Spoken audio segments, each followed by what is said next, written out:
In today's video, I'm going to teach you how to print company in QuickBooks 2026, step by step.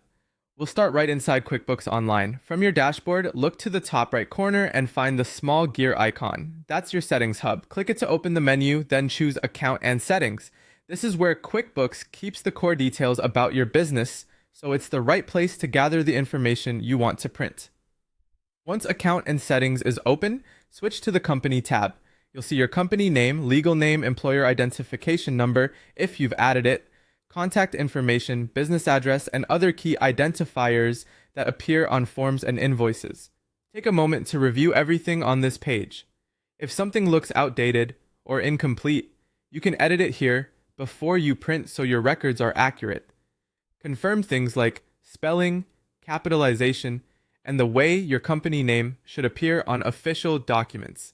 Now, QuickBooks doesn't include a dedicated print button on this page, but printing is still straightforward using your browser. When you're ready, press Ctrl+P on Windows to open your browser's print dialog. If you prefer, you can also right-click anywhere on the page and choose Print from the context menu. Another reliable option is to select Save as PDF in the destination or printer list.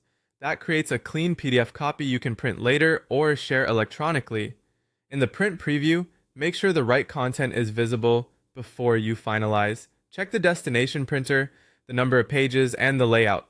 If some details are cut off or the page looks too zoomed, adjust the scale down a bit or switch between portrait and landscape to fit the content neatly. The preview pane shows you exactly what will come out of the printer, so use it to avoid wasted paper. If you want a digital archive, choosing Save as PDF is a great idea. It preserves a snapshot of your company tab exactly as it appears today, which can help with audits, onboarding, or quick reference. After saving, you can open the PDF and print it from your preferred viewer. If the print dialog doesn't appear, check for a pop-up blocker or try refreshing the page and repeating the print command. Also, make sure you're still on the Company tab in Account and Settings, since that's the view you want to capture. That's all there is to it. Open Settings, review the Company tab, then print using your browser or save a PDF for your records.